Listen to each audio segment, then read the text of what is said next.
কোটটাই পরে এজন্য আমার ভালো লাগে না। ডক্টর জাকির নায়েক কোটটাই পরে এজন্য জাকির নায়েক ইহুদিদের দালাল। ডক্টর জাকির নায়েক কোটটাই পরে এজন্য জাকির নায়েক মুশরিক। আশ্চর্য লাগে যে এই কথাটা বলে। আপনি খেয়াল করে দেখেন যে এই কথাটা মসজিদে খুতবার মধ্যে বলছে, ওই মসজিদের সভাপতি ওনার সামনে কোটটাই পরে বসে আছে। এই ব্যাপারে কোনো ফতুয়া নাই, ফতুয়া হলো সব জাকির নায়েকের বিপক্ষে।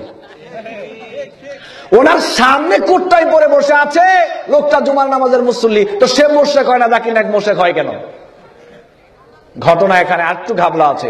এই লোকটার বিরুদ্ধে যদি বলে মুশরিক, তো চাকরি তো এখানেই শেষ। আবার অনেক মসজিদের সভাপতি আছে হারামে যুক্ত। তো হারামে যুক্ত থাকলে যখন খতিব সাহেব হারাম নিয়ে আলোচনা করে, যখন দেখা যায় যে আস্তে আস্তে সভাপতি সাহেবের দিকে যায়, তখন সভাপতি সাহেব একটা কাশি মেরে সজাগ করে দেয় যে আমি কিন্তু এখানে আছি। এই লোকটা দুনিয়ার লোভে পড়ে, টাকার লোভে, দুনিয়ার ক্ষমতার লোভে, টাকার লোভে, দুনিয়ার আরাম আয়েশের কারণে ঈমান, আমল, ইসলাম, হক কথা বলা সমস্ত কিছুকে সে বিক্রি করে দিবে। যে যুগটা এখন চলছে। কিভাবে দেখেন, আমি খতিব সাহেব, আমার চাকরি হলো, ইন্টারভিউ নেওয়ার পরে চাকরি হলো, আমাকে ভাইবা বলে ডেকে বলল আপনি খতিব হিসেবে আমরা বাছাই করলাম। অনেক বড় মসজিদ, সেন্ট্রাল পয়েন্টের মসজিদ, দেখলে প্রাণ জুড়িয়ে যায়, এত বড় মসজিদ, আপনি খতিব নিযুক্ত করলাম। আমি খুব খুশি। খুশি হওয়ার এখনই কি দেখলেন, 4টা খুতবা দিবেন, 80,000 টাকা বেতন।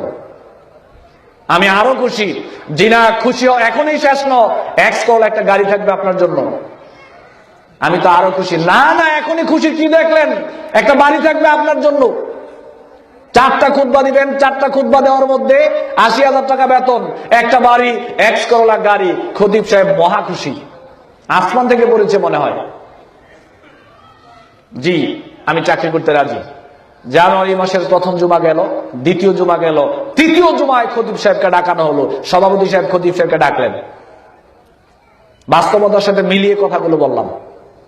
খতিব সাহেবকে ডেকে বললেন 4টা খুতবায় 80,000 টাকা বেতন, এক্স করোলা একটা গাড়ি, আবার আপনাকে একটা বাড়ি দিব, তবে কিছু কথা আছে। কি কথা?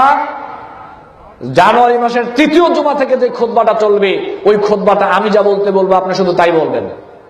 সিলেবাস দিয়ে দিব, এর বাহিরে আপনি কথা বলতে পারবেন না। যদি আমার সিলেবাসের বাহিরে আপনি কথা বলেন, তো বাড়িও যাবে, গাড়িও যাবে, 80,000 টাকা বেতনও যাবে, অবশেষে আপনার থাকা যাবে খাঁচার ভিতরে।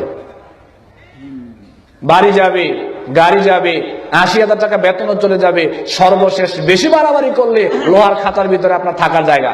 খতিব সাহেব চিন্তা করলো, কি দরকার আছে ঝামেলা করার? কোরআন থেকে কথা বলি, সালাতের কথা বলি, সভাপতিও খুশি, সবাই খুশি। জিকিরের কথা বলি, সভাপতিও খুশি, সবাই খুশি। জুমার দিনের ফজিলতের কথা বলি, সবাই খুশি, কোনো বেজার নাই।